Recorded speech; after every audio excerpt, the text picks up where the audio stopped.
It appears the race for the next Fed chair is down to two.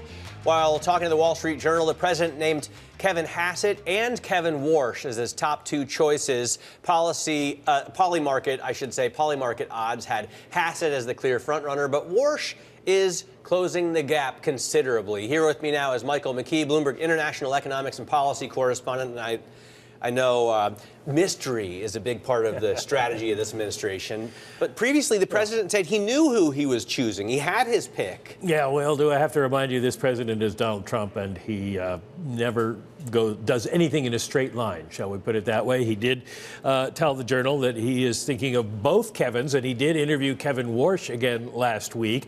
But that doesn't mean he's not going to be interviewing other people, as far as we know. There was some talk of a whole second round of interviews, and he has given us conflicting data on when he intends to name a choice. Now the question is, between the two of them, what is the difference, or does it really matter?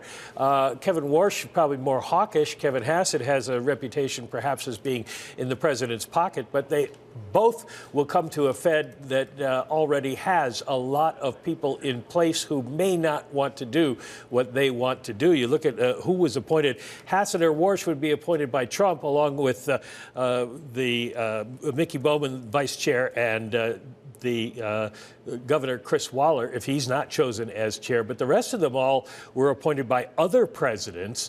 And I left Powell in there because we don't know if he's going to quit yet. And so how much influence is the new chair going to really have, at least in the short run?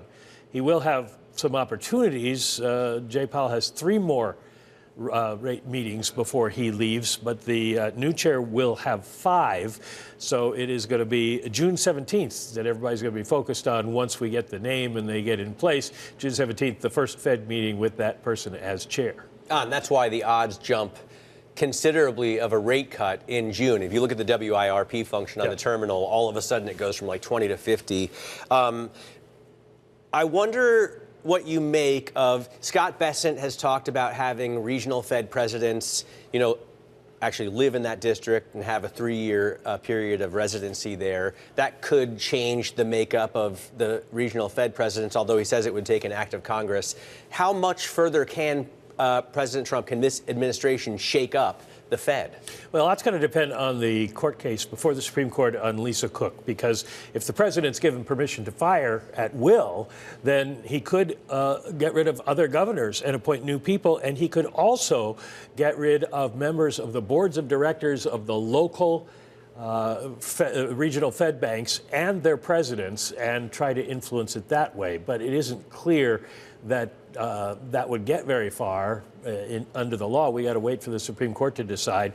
And then, as you say, the idea of putting residency requirements or any other requirements in would require Congress to modify the Federal Reserve Act.